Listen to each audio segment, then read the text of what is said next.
What have the following countries got in common, and which country have I left out? Andorra, Argentina, Canada, Faroe Islands, Guernsey, Isle of Man, Jersey, New Zealand, and Uruguay. This really matters. This is going to be a very, very big deal, and you need to know why that category is important and which countries are in it and which aren't.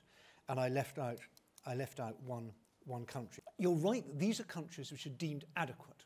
So they have this gold stamp already. So if you're doing business with these countries, you have customers there, employees, suppliers, shareholders, you're holding data, and if your data is going to these countries, more importantly, if your data is going to one of these countries, then the EU think that's all right. It's a pretty small list, and some of them, Guernsey, Isle of Man, Jersey, may well be important in this country, but they're not exactly titans of the global data, and Andorra as well. But it's really useful to remember. So Argentina, Canada, those are quite big countries, that's quite important. New Zealand. The missing country was Switzerland. Now, you may ask, well, why aren't Norway and Iceland and Liechtenstein on the list? Because those are the other sort of members of the European Economic Area.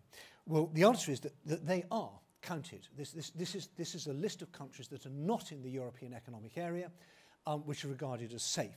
Now, you may think this is incredibly complicated and boring. What's the difference in the EU and the European Economic Area? Well, you're going to need to know this because you'll be making decisions based on where your data is going.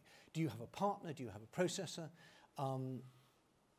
If you outsource to somewhere in this country, one of these countries, and you need to know that is in the Isle of Man, that's fine. That has gold star, don't need to worry, end of problem. That is in Australia. Hang on, Australia, not on the list, problem. New Zealand, on the list, not a problem. So these sort of lists will really matter, and they will change over time. Very interesting, Norway, of course, is part of the European Economic Area, so that's in. Switzerland is not. Switzerland is out of all these things, and that's why Switzerland is the missing country.